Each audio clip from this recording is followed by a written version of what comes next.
So, Far Cry 5 has released a lot of trailers and info and stuff, and has been met with some interesting response. Interesting response. Yeah. When I first kind of heard about it, I was like, oh, cool, American Western. And then when I saw the trailer, I was like, oh, they're going this way. Oh. I'm not saying this is a bad move, but it is a gamble when they don't need to gamble. Like, there's a lot of things that you can do video games about, a Far Cry game in America.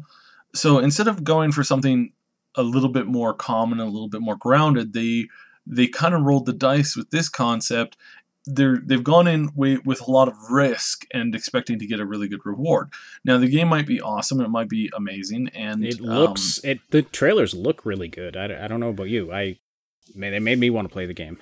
Yeah, there's a handful of things like that kind of set off a nerve here. Let's break this down a bit, because I know I was having trouble understanding this at first. Who is offended and why?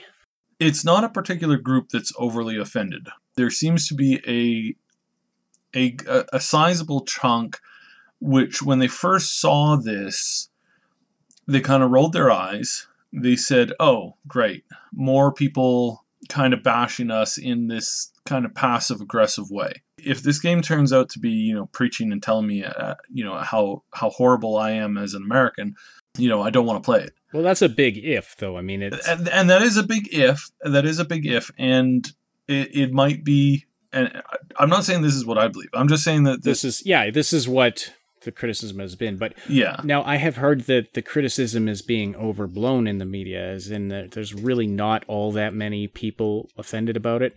What do you think about that? There's a couple. There's a fake. A very obviously fake petition to Ubisoft to cancel or significantly change the game. But I mean, beyond that, do you think that it is as controversial as sort of the news media is making it out to be, or? No, it's not. It's definitely not as bad as some people are making it out to be. And we will see with the sales. And what I feel is that we need a little bit more of the story, and we need to kind of get a better grasp of what kind of narrative they're pushing. Well, yeah. And so mainly the point that I want to get to is that I understand and I respect somebody's choice to get their voice out there on current, topics of the day. But I think that in some cases it's like poking a bear. Like you can do your job and make a good product without, poking a sore issue that in my humble opinion just needs to be, everybody just needs to cool down and stop freaking out about nonstop, and maybe take a couple of steps back and just kind of say, let's just have a breather, shall we? Okay, but if you think about the life cycle or the development time for a massive AAA title like this, obviously it was in development 2 or 3 years ago, at least, is probably when they started developing this, at least.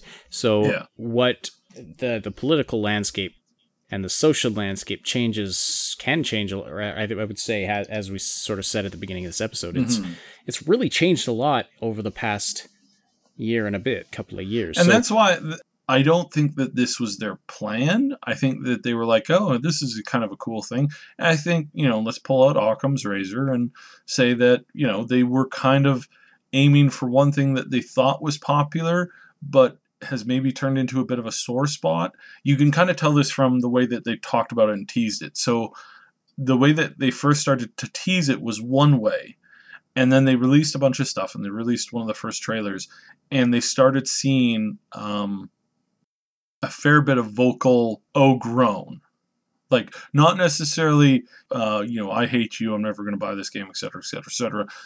More like, do we really need to do this right now? Like, this is kind of a sore issue. Do we really need to attack just Americans in general again? And so there's that mentality. And so what you saw in the next day when they had their live presser, they spun it a little bit of a different way, and they brought out the character bios, and they tried to really enforce, like, oh no, this is an abuse of something, and we want to make that clear.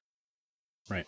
Well, I do agree that perhaps, their appropriation of religious imagery and symbolism is a bit risky, but it does seem that the heroes are also these Midwestern Americans. So I guess the controversy still puzzles me to some extent, considering that. Everybody just needs to take a deep breath and kind of step back and say, okay, well, let's wait for more info. Hey everyone, thanks for watching. This clip was taken from our weekly podcast, Augmented Reality, a skeptical gaming news and general nerd info podcast where we try to be funny and intelligent about stuff, and sometimes we actually succeed. So check the description below for a link to the playlist, and don't forget to like and sub.